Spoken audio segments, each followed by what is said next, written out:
အားလုံးမင်္ဂလာပါဒီနေ့မှာတော့ကျွန်တော်အကောင့်အကြီးတော့ရှိရပါတော့ဒါပေမဲ့ကျွန်တော်အကောင့်အသေးနဲ့တခါမှမစော်ဘူးကျွန်တော် game စဆိုတော့ဒီposter တွေကနှစ်ခုဖြစ်နေပြီပေါ့နော် poster တစ်ခု player နဲ့မစော်ဘူးအဲ့နဲ့ပဲကျွန်တော်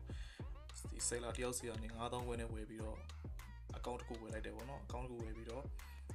rank push မယ်ဆိုပြီးတော့စောကြည့်ရပေါ့နော်ကျွန်တော်စဝယ်တော့ division 5ပဲ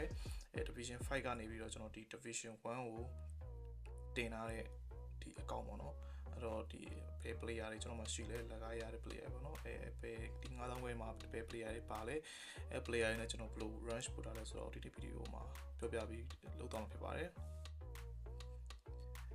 ကျွန်တော်ဒီအခုကျွန်တော်ဒီပြထားတဲ့ squad ပေါ့နော် squad ကိုမှဒီ player တွေကျွန်တော်စဝယ်တော့ဒီကိုးသမားတွေပါလည်းမပါသေးဘူး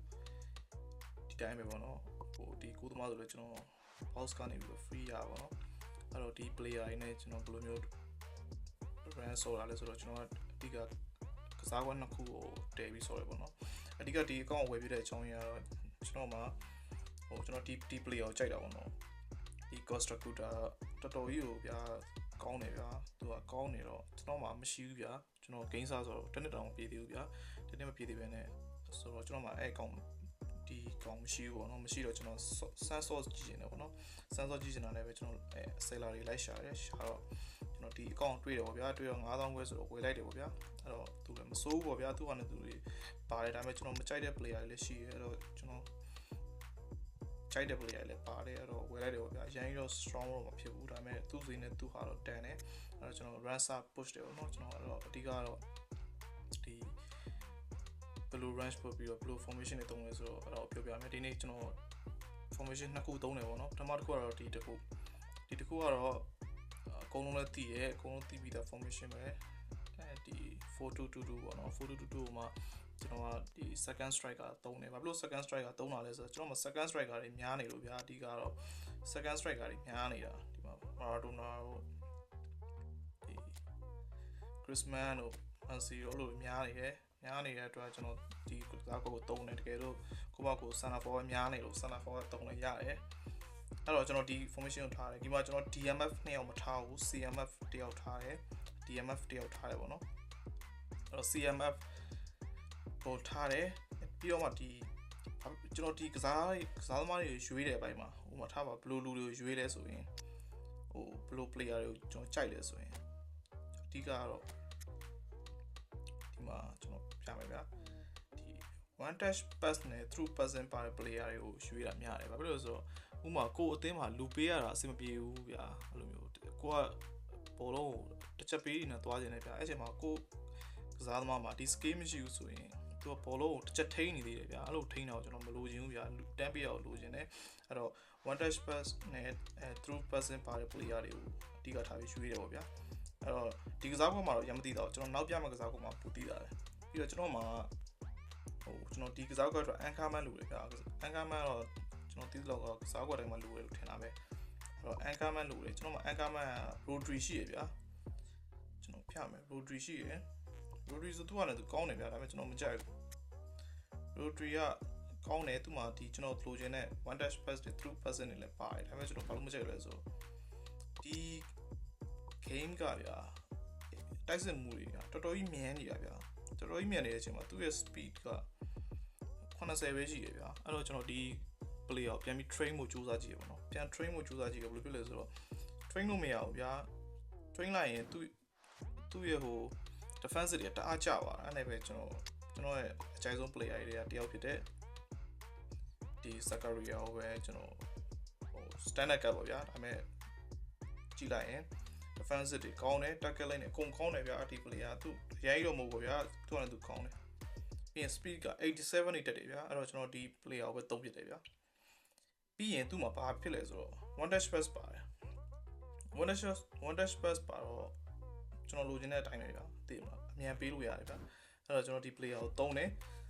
နောက်တစ်ယောက်ကတော့ Chouamani ပေါ့ Chouamani ကလည်းကျွန်တော်အခုဝယ်တဲ့ကောင်ပါဟိုလူသုံးများနေတယ်ဟို match pass ကမရှိဘူးဗျာမရှိတော့ဒီဟာပဲပေါ့ဒီဟာပဲသုံးတယ်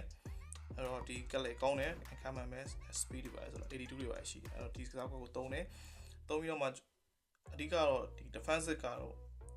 left side ကို right side ကိုနှစ်အောင်လုံးကအကုန်လုံးက defensive တွေပဲပေါ့နော်ကျွန်တော်မှထားပါတော့ဒီမှာဆိုရင်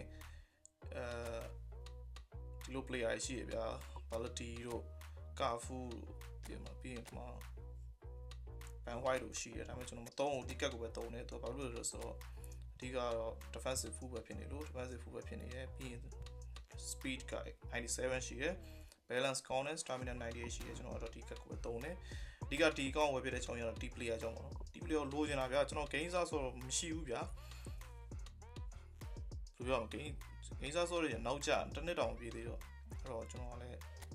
မရှိဘူးတော့ကျွန်တော်ဒီကစားကျွန်တော်အဲ့လိုကျွန်တော်အကောင့်ကြီးတယ်ဗျာတခြားနောက်တစ်ကောင်ဒါပေမဲ့ကျွန်တော်အဲ့လိုတွေ့တိုင်းမှာဒီကောင်တော်တော်ကြီးကိုကောင်းနေအဲ့နေပါဒီကောင်ကောင်းလိုက်လားပေါ့ဘလို့ဖြစ်လို့ကောင်းတာလဲဆိုပြီးတော့အဲ့ဒီဟာကိုဒီကက်ကိုဝယ်သုံးကြည့်ကြတာဗျာအဲ့တော့ဒီကောင်ဝယ်လိုက်တယ်အဲ့တော့ဒီကစားကွက်နဲ့ဆော့တယ်ဆော့ပြီးတော့မှနောက်ထပ် individual instruction မှာဆိုရင်ကျွန်တော် counter target ကို2အောင်ထားတယ်ပေါ့နော် SS ကိုဒီ second striker ကို center forward ကိုထားတယ်ပြီး defensive ကိုကျွန်တော် anchor man ကိုမထားဘူးဒီ center midfield player ကို defensive မှာထားတယ်ပေါ့နော်ဘာဖြစ်လို့ဆိုတော့ဟို anchor man ကဗျာသူနေရာမှာသူရှိနေမှာဗျာဒါပေမဲ့ဒီ defensive player ကျတော့center midfield player ကျတော့ defense ကိုမကူဘဲနဲ့ရှေ့ကိုရမ်းတက်သွားမှာစိုးရိမ်နေအဲ့တော့ကျွန်တော်ထားရပြီးတော့ဒီကတော့ဒီကောင်းရှေ့ကိုလိုက်လို့ဗျာ destroyer ရဲ့ဘောရရှေ့တက်ဖြတ်ကျွန်တော်မကြိုက်ဘူးဗျာရှေ့တက်ဖြတ်တော့တကယ်လို့ရှေ့တက်ဖြတ်တဲ့သူဒါကိုကြိုက်တဲ့သူတွေကတော့ဒီနေရာမှာမထားနိုင်ဘူးဗျာပြီးတော့ကျွန်တော်ရဲ့အတွေ့ပေါ့နော်ဒီဇာသမားတွေကဒီရှေ့၄ယောက်ဗျာ AMF ရဲ့ EMF 2ယောက်ရဲ့ center forward ရဲ့ second striker ရဲ့၄ယောက်နဲ့တင်ဗျာဒီကစားကွက်ကသူတိုက်စစ်မှုလုံလောက်တွေဗျာလိုက်ပြီးရိုင်းကူးစရာမလိုဘူးဗျာအဲ့တော့ဒီဟာ balance ဖြစ်တဲ့ကစားကွက်ပေါ့နော်ပြီးရင်ဒီမှာဆိုတော့ battery ဒီ player ရောပြောစရာမလိုတော့ပေါ့နော်အဲ့တော့သူတို့မှာတော့ဟို one touch pass တွေပါတယ်နောက်တစ်ကစားကွက်တစ်ခုကတော့ကျွန်တော်နောက်တစ်ကစားကွက်တစ်ခုပြမယ်ကျွန်တော်နောက်တစ်ကစားကွက်တစ်ခုကတော့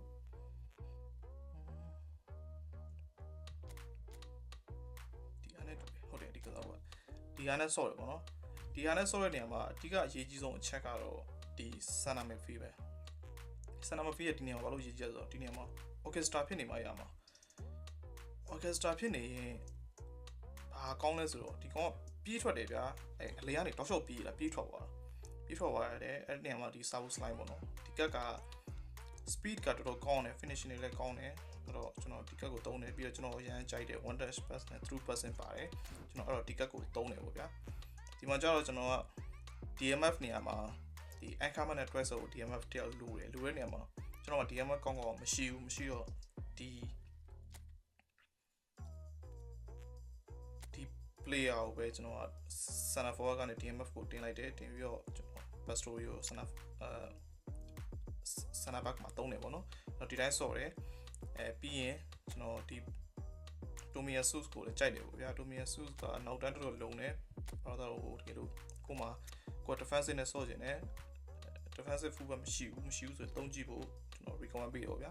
defensive တွေကောင်းတယ် speed ကောင်းတယ်အဲ့တော့သုံးကြည့်ဖို့ပြီးသူ့မှာဗျာ low fast တွေပါ low fast တွေအကုန်လုံးကောင်းတယ်ဗျာ80 98တွေဆိုတော့ရန်ကြီးကောင်းတော့မဟုတ်ဗျာဒါပေမဲ့သုံးလို့ရတယ်ပြီးတော့ဒီမှာအဓိကနောက်တော့အရေးကြီးတစ်ချက်က second striker profit winger ဖြစ်နေဖို့လိုတယ် profit ကျွန်တော်တက်ဖာမှားလာမသိဘူး profit winger ဖြစ်နေဖို့လိုတယ်ဘာဖြစ်လို့ဆိုတော့သူကအလဲကနေပြီးတော့ပြေးထွက်သွားတာဗျာအဲ့လိုမျိုးcenter forward နှစ်ယောက်ကြားနေပြေးထွက်သွားတာအဲ့လိုပြေးထွက်သွားတဲ့ဟာကိုကျွန်တော်လိုချင်တော့ကျွန်တော်ဟာဒီနေရာမှာအဲ့လို second striker နေရာမှာအဲ့လိုတောင်ပန်ကစားသမားတွေဖြစ်နေဖို့လိုတယ်ပေါ့နော်အဲ့တော့ကျွန်တော်မှာ2ယောက်ရှိတယ်သူရဲ့ position ကကဲ2ယောက်ရှိပေါ့နော်ကျွန်တော်အဲ့တော့တို့2ယောက်ကိုတုံးဖြစ်တယ်ဒီကစားကွက်ရဲ့ individual instruction ကတော့ဒီ counter target တယောက်ပဲရှိတယ်ပြီးတော့နောက်တစ်ခုရှိတာဒီ player မှာဒီ Gabriel Pastuta မှာပေါ့နော်သူ့မှာဘာဖြစ်လဲဆိုတော့သူ့ရဲ့ skill မှာဟိုကအဲ့လို person တွေမကောင်းဘူးဗျာသူက person တွေကတော်တော်ကြီးမကောင်းတာအဲ့တော့ကျွန်တော်လည်းရှိတဲ့လောက်ပဲမှာ trainer ပဲကျွန်တော်မှလည်းမရှိတော့ထပ်ပြီးတော့ person တွေမကောင်းဆိုတော့သူ့စီဘောလုံးရောက်ရင်တစ်ချက်ထင်းကိုထိတယ်တစ်ချက်ထိပြီးမှသူက person လုံးမှာအဲ့တော့သူ့စီရောက်ရင် test သူကဘောလုံးကိုလို့ဆွဲပြေးပြီးတော့ tank ကန်တဲ့နေရာမှာ position မှာရှိနေပိုကောင်းတယ်ဗျာအဲ့တော့ကျွန်တော်မှလည်းကောင်းမို့တိုက်စင်မှုဆိုတယောက်ပဲရှိတာတိုက်စင်မှုစစ်ပေါ့ဗျာအဲ့တော့သုံးတယ်ပေါ့ဗျာပြီး ပြီးရင် heading ကောင်းတယ်တကယ်တိုက်တာပြီးရင်သူ low pass တွေ low fast တွေကြည့်60 56ပဲရှိရပြအားနေတာသူ့ percent တွေကဘယ်တော့မှအဲ့လိုဗျာရိုင်းမှန်နေဆိုတာမရှိဘူးဗျာအဲ့တော့ကျွန်တော်ဒီတိုင်းသုံးတယ်ပေါ့ဗျာတကယ်လို့ပြီးတော့နောက်ထပ်ကျွန်တော်တခုပြောချင်တာ goalkeeper ဒီ goalkeeper တွေကလုံးဝချင်းနေတကယ်ဗျာတော်တော်ဆိုးကြိုက်ဘူးဗျာအဲ့တော့ကျွန်တော်ဒီ goalkeeper ပဲသုံးတယ်ပေါ့နော်အဲ့တော့နောက်ထပ် trade ကတော့ပြောစရာမရှိဘူးဒီမှာတော့ဒီအတိုင်းဆော့တယ်ဆော်ပြီးတော့မှကျွန်တော် individual instruction လေးပြပြီးပါပြီပေါ့နော်အဲ့တော့ဒီတိုင်းဆော့ကြည့်လို့ရတယ်ပေါ့နော်ကျွန်တော်ရဲ့ဒီပြီးခဲ့တဲ့ video မှာတော့ကျွန်တော် gameplay မပြတော့ဘူးအခု video မှာတော့ကျွန်တော်အသင်းကြီးတွေဟို point ဟိုအဲ့လိုပေါ့နော် strike တွေ3200ကျော်တဲ့ player နဲ့တွေ့တဲ့ဟာတွေကမှကျွန်တော်နှစ်ပွဲပေါ့နော်နှစ်ပွဲကိုကျွန်တော်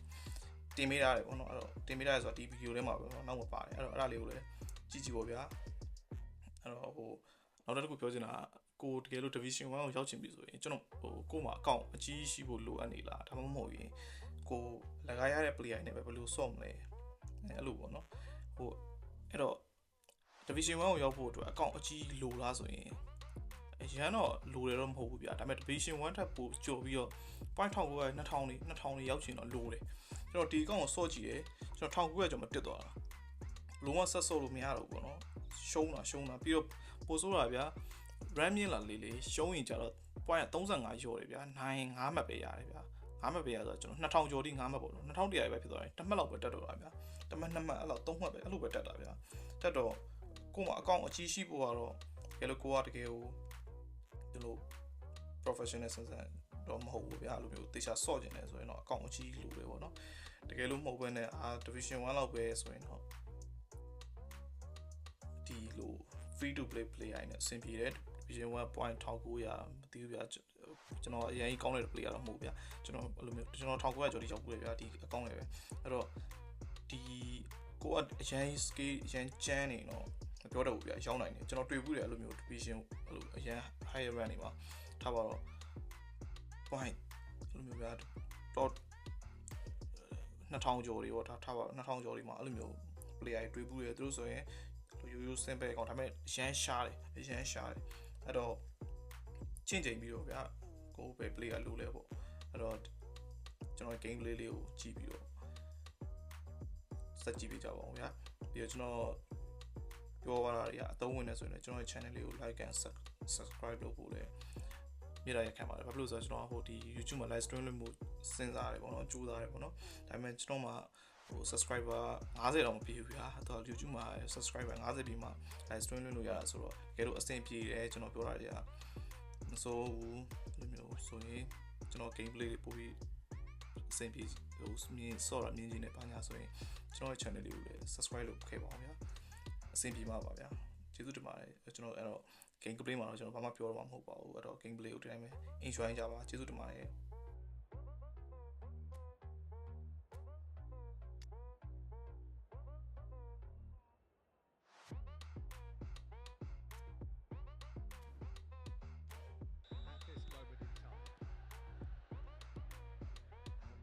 front of us this gloriously imposing Roberto Carlos. That is a little undercooked. Threads one in. Can he latch on to this? Tries a shot! He scored! Well, it looked promising for a moment, but it came to nothing. Costa Curta. Soboslai. Costa Curta.